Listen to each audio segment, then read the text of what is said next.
Good morning, everyone, and thank you so much for joining us all here today. Today's share should be Le'ilu Nishmas, our dear friend Menachem ben Yisrael Yaakov, as well as my dear aunt Rivka Bas Gavril Tzvi, and for Zaidi, Reb Shmuel ben Yosef Dov HaKohen, and B'schos Refuah Shalema Bakarov Mishalem ben Sarachel, Miriam Basara, and Yair Yeshia ben Chaya Atara. Today, we are on page 274 in the Aura Vigdor, for those who are following along.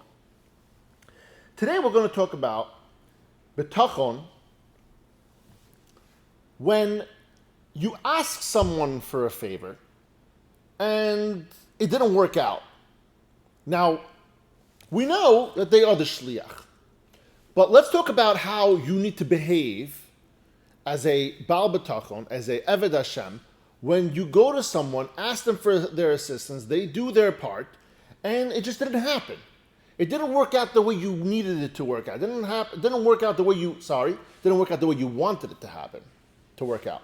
And the overall concept I want you to understand is that, first of all, and he's going to repeat this over and over and over, is that at the end of the day, Bitachon is something that we know Hashem is the one who fulfills that and makes that happen. We also know that it's for your benefit, and that even though it might be something that you might not look at that way right now, but it really is for your benefit. So let's get into this. If his request for a favor is not carried out by those that he requested the help from, al yashimem, he shouldn't blame them, va'al yisle bahem kitzer, and he shouldn't attribute any shortcoming to them. Let's say that they didn't exert themselves enough or were negligent. He should not get angry at them. So you went over to someone and you said, okay, hey, I need some help with something. He said, no problem, I'm going to help you. And then push comes to shove, the person doesn't really do a great job, doesn't really try so hard. You ask them to, vouch for you with something, make a few phone calls, but it didn't happen, right? Maybe you made one phone call instead of 5, 6, 7 phone calls. But at the end of the day, you can't be angry at the person. Rather, he should give thanks to Hashem, who chose the best outcome for him. At the end of the day, the fact that it didn't happen has nothing to do with the person that you went to and asked them to be the person to help you, the shliach or whatever it was. We know at the end of the day, the outcome is only up to Hashem. Our hishtadlus is what we need to do. The shliach's hishtadlus is what they need to do. Regardless of how well or how hard or how easy it was for you, or how much effort you put into it, how little effort you put into it, the outcome is still going to be the same, because that's what Hashem wants to happen. And Rav Av says that a man once asked him for information on something, and he was standing in the street with him, and so he said, come inside the store, we'll go to a payphone, this is years ago, and I'm going to make a phone call for you and try to get this information that you're looking for. And so this man and Rav Av went to the store. Rav Av put a quarter into the payphone, made a phone call, and the person on the line never picked up, right? And it went to voicemail, whatever it is, to the answering machine, right? You've reached this. When he hung up, he told the person, look, the guy didn't answer. And this person just walked out, didn't say anything to Rabbi Avigdor Miller. Rabbi Avigdor Miller, like to himself, he was like, to him, he knew he did his part. But he was a little taken aback that the person didn't even say thank you for trying. He just stormed out as if he was the problem. And so the concept over here, we need to understand, when a person fails while trying to carry out your wishes, what you want from them, you still have to thank the person for their willingness to try. The same way you thank a shaliach that helps you for their bechira, for their choice to help you, this person also chose to help you. They set out, at the end of the day, to go do what you need. They set out to go and start the process to get the assistance that you need. The fact that it didn't happen at the end of the day, that's not their problem. The Hashem is the one who creates the outcome. The person has a choice to help, and they did. They went, they made the phone calls, they vouched for you, maybe they did some stuff for you, whatever it was. They went out of their way to go and do their part, even though the outcome wasn't something that you were looking for, it wasn't something that you wanted, but they still did their thing. And so you still have to thank them. You thank them even though it didn't work out. You can't be upset at them even though it didn't work out, because it's not them. It's Hashem ruling the world. It's Hashem that makes things happen. And now a second thing, you're going to thank Hashem. Even though it didn't work out the way you liked it, you're going to thank Hashem. You're going to thank Hashem and say to Hashem, Thank you so much for choosing, whatever the reason was that you didn't want it to work out for me the way I thought it should be worked out. Hashem knows best. And I thank you, Hashem, for exactly being in this position at this time. This is how a person should conduct himself with his acquaintances and his friends. And anybody whom he has any dealings with. Including his servants and his partners. Doesn't make a difference. If you have a business partner that's supposed to do their part, if you have a servant or an employee or somebody else who you hire, a subcontract, doesn't matter. When you set out to do something and you have a goal, and this is the goal you're looking for, and you hire help to get it done, or going back to what we spoke about last week, even when you do it just yourself, right? Everyone has their ishtadlis and they know what they're supposed to do. Everyone knows their job, their tasks that they're supposed to do. But no one is able to create the outcome. Because if Hashem doesn't want the outcome to be what you're looking it to be, it's not going to happen. And so you need to understand, when you go to someone and ask them for the help, and the help didn't come to be where you wanted it to be, you thank the person. Say, Yossi, I thank you. I appreciate you going out and doing what you did for me. I know it didn't work out the way I wanted it to. I'm sure you also wanted to work out for me, but I appreciate you did everything you can, and I really, really appreciate that.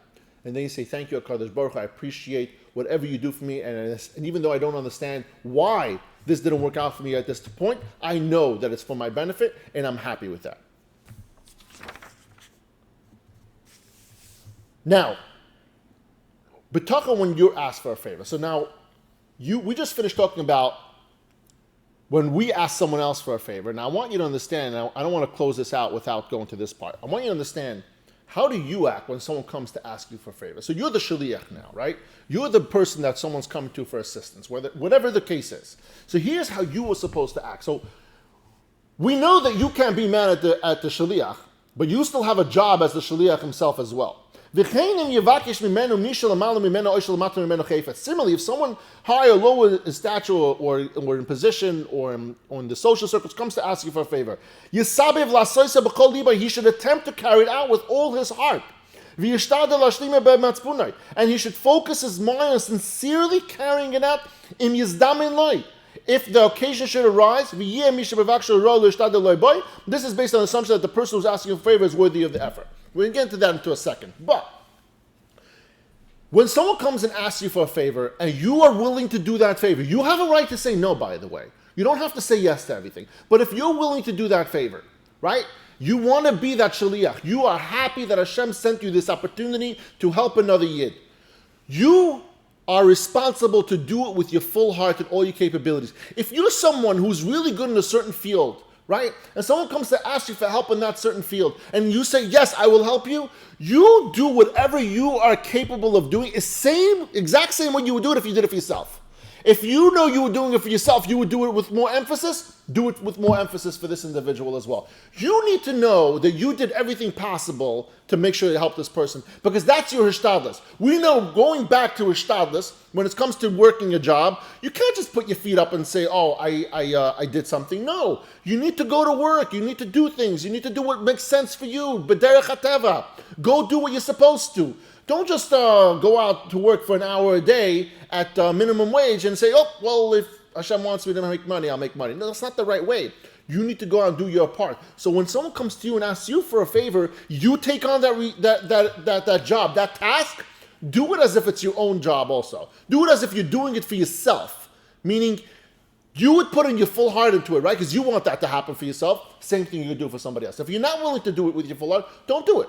Say, look, I'm sorry, I can't right now. I can't dedicate my time to it. Whatever that might be. That's fine. He'll go find it from somebody else. Because at the end of the day, we know this person, if Hashem wants him to have the help, he's going to get it. The same way when it comes to tzedakah. We know that if you say no, he'll get it from somebody else. The assistance that he needs with this, whatever it might be. Maybe it's with doing homework even. I don't know.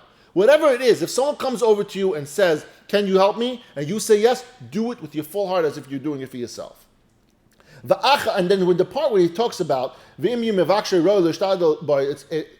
a person is asking his favor is worthy of the effort, meaning he talks about over there, if someone comes and asks you to do something that might be kind of weird and questionable, it's like a weird circumstance. Now, you're not sure how to deal with it, And maybe right off the bat you told the person, okay, I'll do it. But later on you think it through and you realize maybe it's something that's against halacha, maybe it's something that's unethical, whatever it is, and you don't want to do it. You do not. Rabbi Victor says you do not have to put your full heart into it. You can try to get away with it and make a white lie or say, yeah, I made a phone call for you or whatever it is. You're allowed to do something like that. But over there, it has to be something, obviously from the beginning, you want to make sure you don't take on any kind of responsibilities that are unethical, especially against halacha. But at the end of the day, if you do kind of start digging into this responsibility that you took on and you realize something's up with it, it might not be so kosher, don't put your heart and soul into it. I know you took on responsibility, but you don't have to put your heart and soul into it. You can get away with that. Now, and after that, once he has set out to do the thing that he was supposed to, that he was asked of, so the person asked you to do that thing, he should put his trust in Hashem for it to be successful, he carried out. So now you took on the job. The guy came to you and said, hey, I need help.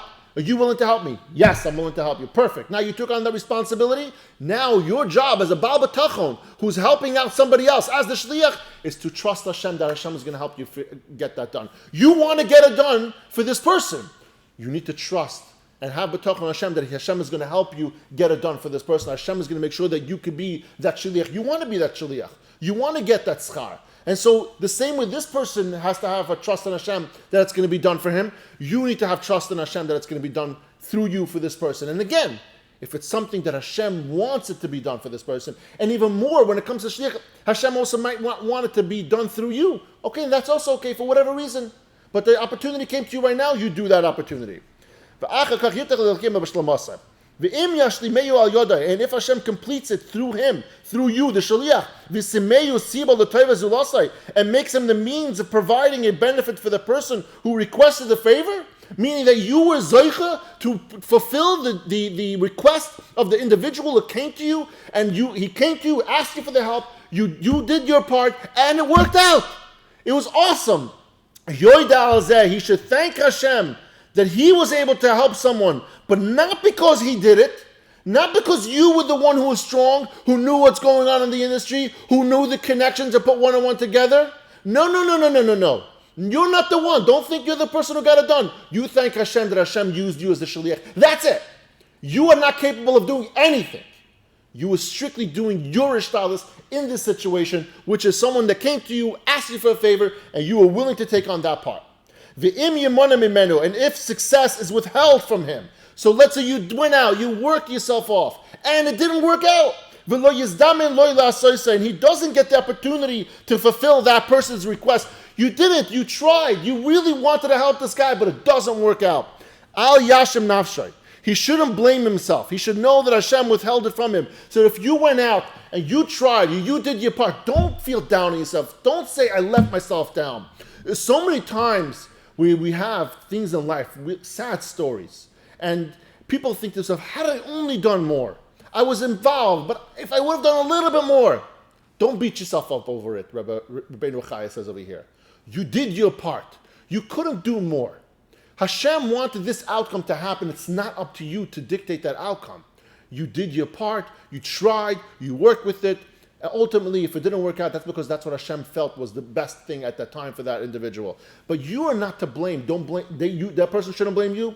But more importantly, in this part over here, he talks about don't beat yourself up for it. Don't feel down on yourself. Don't walk with your head hung low. Actually, walk around with your head held high. That you tried, you did avodas Hashem, you and avodas Hashem in this opportunity that Hashem sent to you. He should let his fellow man know that he didn't neglect his responsibility. But after going through much trouble and personal effort, he was prevented from carrying out this man's wishes by the word of Hashem. The main thing is that you went out and did your best. So what's important over here in this last part over here that he says that you went out and did your best is talking about holding your head up and not hanging your head low and when something didn't work out. Make sure you still did your part. You still have to do the teva. The teva is if someone came to you and asked you for your assistance and you promised them to do the assistance that they need in order to get that task done, but you really didn't do it or you didn't put your heart and soul into it, you tried very, very little, you didn't work it the way we said earlier that you should work it as if it's for yourself, then you should know you can't go to your friend honestly and tell him that you tried your best. What he's trying to say over here is try your best. If you take on the responsibility, Do your fullest to get that done. Don't leave anything, say, it's only for my friends, not for me. If it was for me, I would do better. No, it is yours. It's just as if it's yours. And so you go out, you do your best, and you have Bitachon, as the Baal Bitachon, you have Bitachon Hashem, that Hashem carry this out through me. I would like for it to carry out. I want the zechus. And at the end of the day, you get schar, regardless of the outcome. And we spoke about this by tzedakah. When you choose to do good, you set out to do good, you decide to do good, but ultimately it doesn't pan out, that's not up to you. You can't dictate the outcome. You can only dictate the willingness to do the mitzvah. So we spoke about this by mitzvahs, that if you want to do kind of the mitzvah of achlasas archim, and so like Avram Avinu, you go out, you look for people, right? And you try to bring, but there's no one there. No one needs a place tonight. I'm sorry. Everyone's got a place before you that came to you. So you still get schar. You went out there, you wanted it. You wanted to be kecholim, you set out to go to the city, to NYU. You want to go visit sick people today. It's too much traffic, your car breaks down, you get, whatever it is. You did your part, you wanted to get it done. Hashem didn't want it to be done today. Not through you at least, or not through anyone. Doesn't matter. But what's the most important to understand is that you can't beat yourself up when you try hard. And also when you go and ask someone for something and it doesn't work out, don't blame them. Be happy, you thank them, you say thank you so much for trying, and you thank Hashem for the outcome, regardless of what it is, the outcome it is. You know it's for your best because that's what Hashem wants for you at that time, in this place that you are. Thank you everyone for joining us all here today, and I love you all.